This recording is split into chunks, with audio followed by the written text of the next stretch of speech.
Most power catamarans don't die from hard use. They die from how they were built.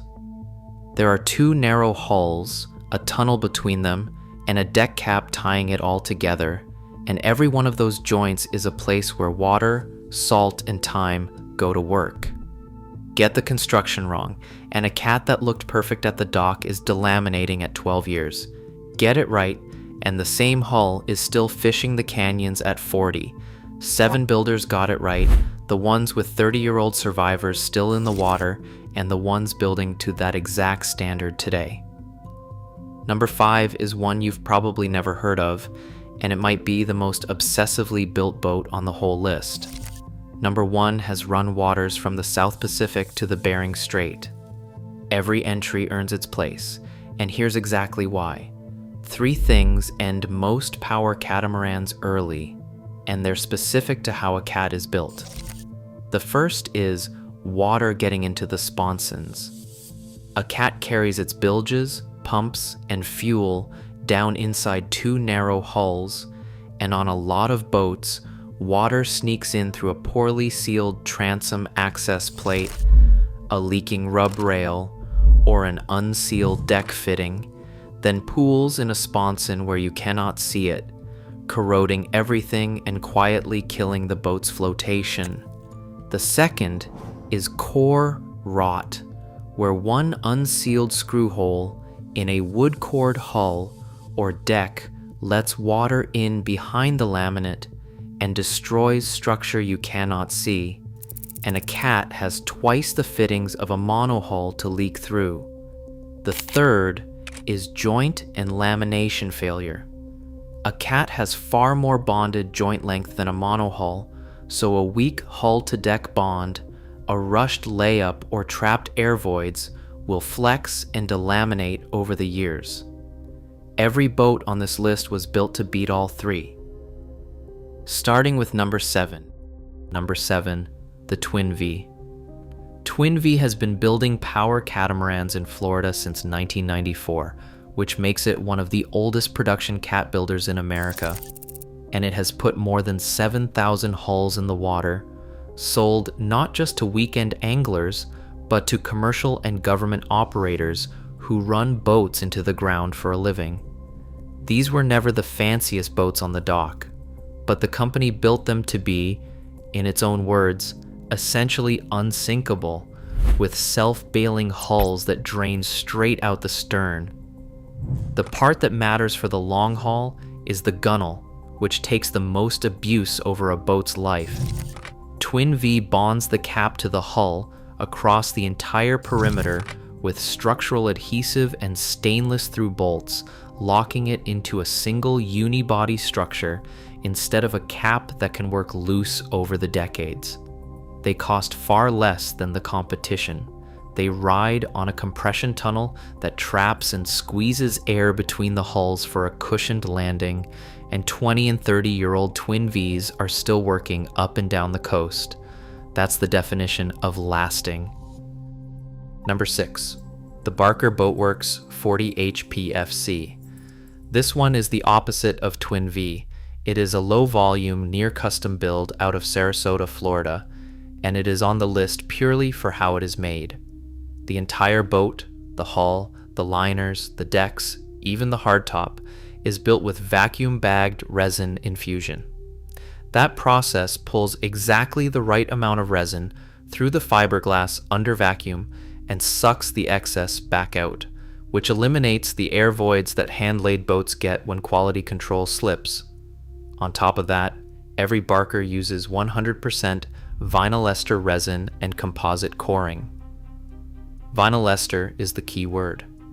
Its molecular structure blocks water absorption, where the resin meets the glass far better than the cheaper polyester resin most production boats use, which is exactly what prevents the blistering and delamination that kills hulls over decades.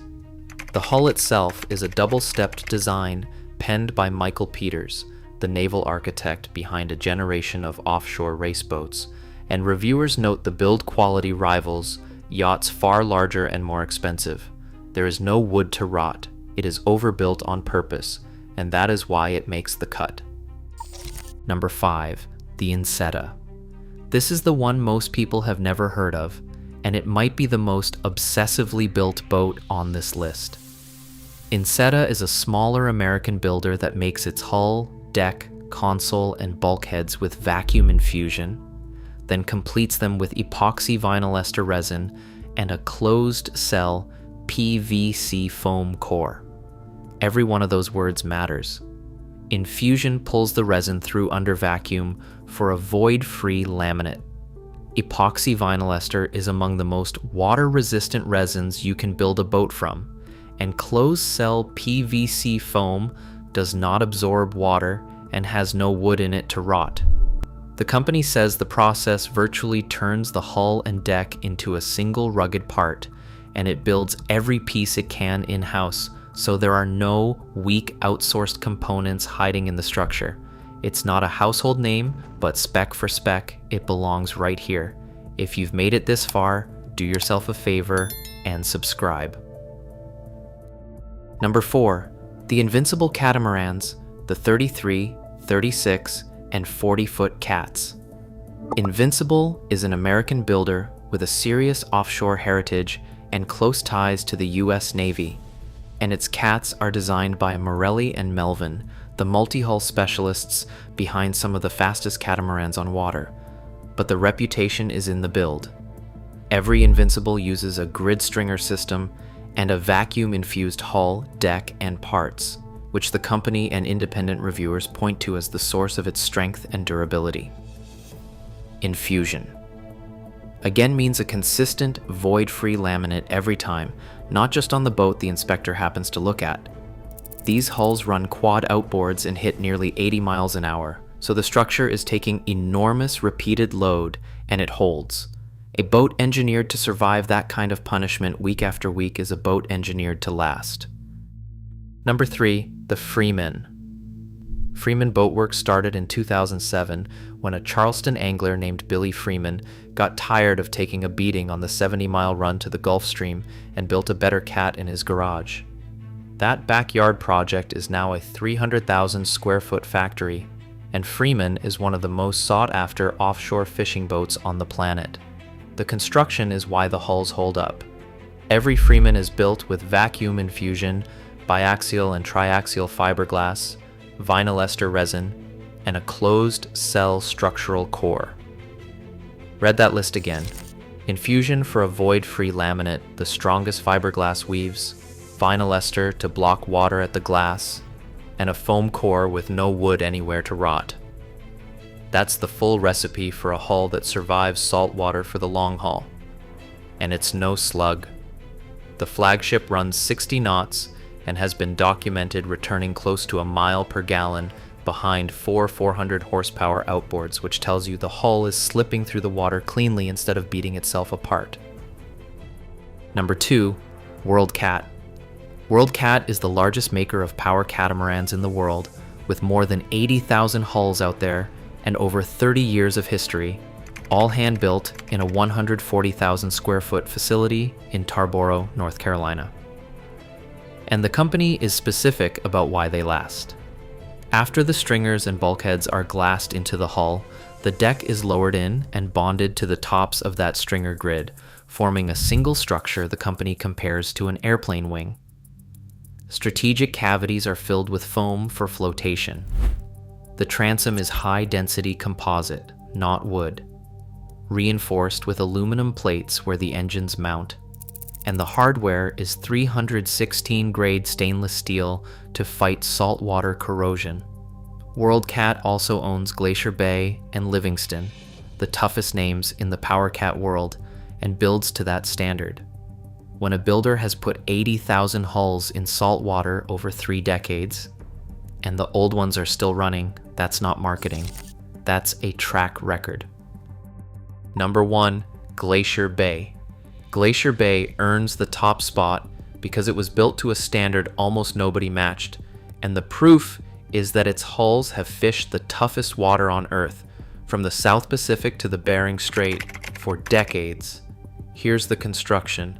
The hull is solid fiberglass below the waterline for impact resistance, with no core down there to delaminate, laminated up to nearly an inch thick in places, and backed by several inches of cross-linked urethane foam. Every stem is reinforced with Kevlar running the full length and wrapping around the keel.